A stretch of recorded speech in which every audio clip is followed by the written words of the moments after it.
Hi students, today we are going to talk about comparison of EMF of two cells with a potentiometer. அதாவது மின்னழுத்தமானியை use பண்ணி இந்த EMF two செல்ஸை compare பண்ணுறோம். சரியா, நாம் potentiometer பார்த்தோம் போன டாபிக். அதே மாதிரி தான், அதே சேம் சர்க்கியூட்டு, அதே மாதிரி இங்கே 10 மீட்டர் லென்த் இருக்கும் ஒயரு, மேங்கன் ஒயரு, அதே சேம் சர்க்கியூட்டு. நம்ம எக்ஸ்ட்ராவாக எது ஆட் பண்ணுறோம்னா இந்த இடத்துல ஒரு ரியஸ்டேட்டு, தென் இன்னொரு செல்லு எக்ஸ்ட்ராவாக ஆட் பண்ணுறோம். அதுதான் comparison of EMF two cells. இங்கே ஒரு செல் இருக்குதா, இங்கே டூ செல்ஸ் வச்சுக்கிறோம். ஸோ அதை வேரி பண்ணி எடுக்கிறதுக்கு ஒரு ரியஸ்டேட்டு, அதாவது மின்தடை மாற்றியை கனெக்ட் பண்ணிடுறோம், அவ்வளோதான். சரியா, மற்றதெல்லாம் அதே சேம் ப்ரொசீஜர் தான். ஓகே, பாருங்கள், this is manganin wire C2D connect பண்ணிட்டோம். தென் சியிலிருந்து பேட்ரினது பல செல்ஸ் இருந்தால் தான் ஒரு பேட்ரி. ஓகேவா, அதில் பாசிட்டிவில் கனெக்ட் பண்ணிட்டோம். பேட்டரியிலேருந்து நெகட்டிவ் எங்கே போகுது, கியூவோட ஒரு எண்ட் இருக்கும். கீழேருந்து அனதர் ரெண்டு எங்கே போகுது, ரியஸ்டேட்டு, அதாவது ரியஸ்டேட்டு அப்பர். எப்படி ரியஸ்டேட்டு,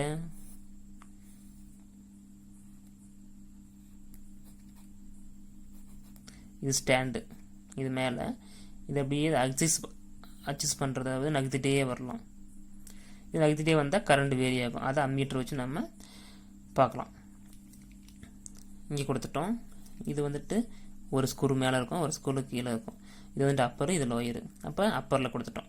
அப்படியே வந்து டியில் கனெக்ஷன் பண்ணிட்டோம். திஸ் இஸ், இந்த சர்க்கியூட் எல்லாமே சீரியஸாக இருக்குது, தொடர் இணைப்பாக இருக்குது. அதனால் பிரைமரி சர்க்கியூட். சரியா, ஸோ இது வந்துட்டு secondary circuit. Okay, this is secondary circuit. So சியிலேருந்து கொண்டு வந்து இங்கே பாருங்க, டூ செல்ஸ் இருக்குது, C1 C2. இது வந்துட்டு N எடுத்துக்கிட்டோம்னா இது M1 M2, இது N1 N2.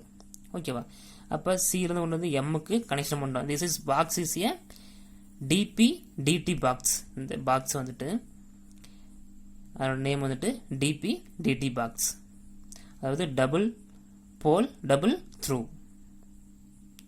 ஓகே, ஸோ அந்த பாக்ஸு கனெக்ட் பண்ணிட்டோம். அது ரெண்டு செல்லு இருக்குது. இதில் M1 சியில் கனெக்ட் பண்ணிட்டோம். அடுத்து N கொண்டு போயிட்டு G கால்வனோமீட்டர் ப்ளஸ்லையும், அடுத்து கால்வனோமீட்டர் மைனஸ் கொண்டு போய் ஐ ரெசிஸ்டன்ஸ், அதாவது உயர் மின்தடை ஒரு எண்டுக்கும் அனதர் எண்டு கொண்டு போயிட்டு ஜாக்கியிலையும் கொடுத்துட்றோம். சரியா, இந்த பார்ட்ஸ் எல்லாமே இங்கே போட்டிருப்பேன்.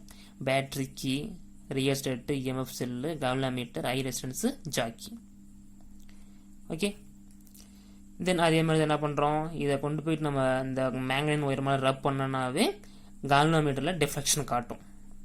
ஸோ D கிட்ட வைக்கும்போது அந்த டிஃப்ளெக்ஷன் ரைட் சைட்லையும், C கிட்ட வைக்கும்போது அந்த டிஃப்ளெக்ஷன் லெஃப்ட் சைட்லையும் வரணும். அப்படி வந்தால் மட்டும்தான் என்னது அந்த சர்க்கியூட்டு கரெக்டாக கொடுத்துருக்குன்னு அர்த்தம். வராட்டி ஏதாவது எரர் இருக்கலாம், லூஸ் கனெக்ஷன் இருக்கலாம், நம்ம கரெக்ட் பண்ணணும்.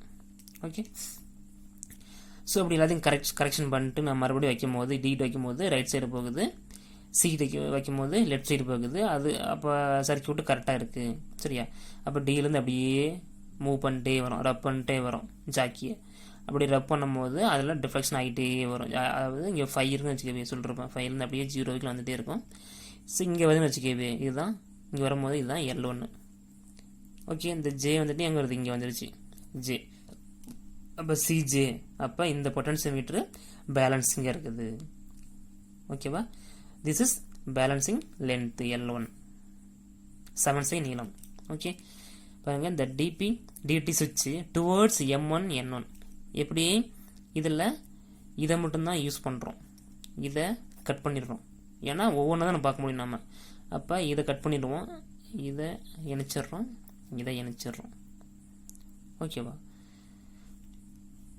அப்போ C1 மட்டும் தான் பார்ப்போம். அதான் DP DT சுவிட்ச் towards M1 N1, M1 N1, balancing length L1.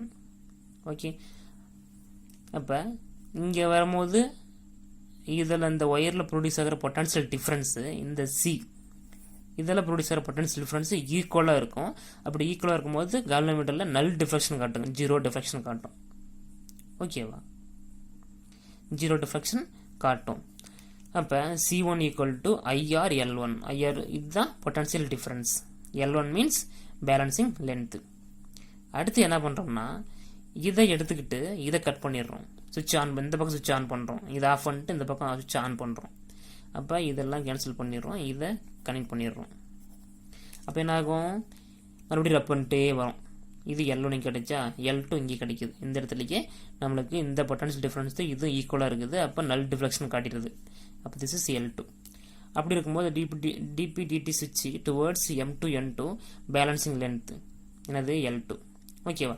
அதே மாதிரி C2 equal to IR L2, equation number 2.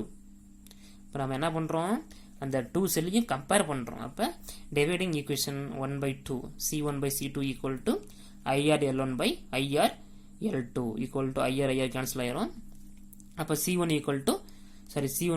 Equal to L1/L2. சரியா? பாருங்க, அது L1ஓட L2 அதிகமாகுது. அப்போ என்ன எக்ஸாம்பிள், இங்கே நம்ம 40 சென்டிமீட்டர் போட்டோம்னா கீழே ஒரு 60 சென்டிமீட்டர். ஸோ இது ரெண்டையும் டிவைட் பண்ணி ஒரு ஆவரேஜ் கிடைக்கிறது தான் என்னது அதனோட ரேஷியோ, இந்த 2 செல்லோட கம்பேரிஷன். ஓகே, ஸோ சிம்பிள் தான். ஒன்ஸ் பார்த்தா நம்மளுக்கு ஈஸியாக புரிஞ்சிடும். ஏன்னா பொட்டன்சியோமீட்டர் படிச்சோம்ல, அதே சேம் கான்செப்ட் தான். ஓகேவா? எக்ஸ்ட்ராவாக ரிஜிஸ்டர்ட்டும் ஒரு செல்லும் ஆட் பண்ணியிருப்போம். அது மட்டும் இல்லாமல் இந்த ரிஜிஸ்டர்ட்டை என்ன பண்ணுறோம், அக்சஸ் பண்ணுறோம். அதாவது இதை வேரி பண்ணி நம்ம இதை கம்பேர் பண்ணலாம், C1 C2வை கம்பேர் பண்ணலாம். இதை வேரி பண்ண கரண்ட் இன்க்ரீஸ் ஆகும். ஸோ அப்போ இது அதாவது அது எப்படின்னு பார்க்கலாம்னா, இதுக்கிடையே நம்ம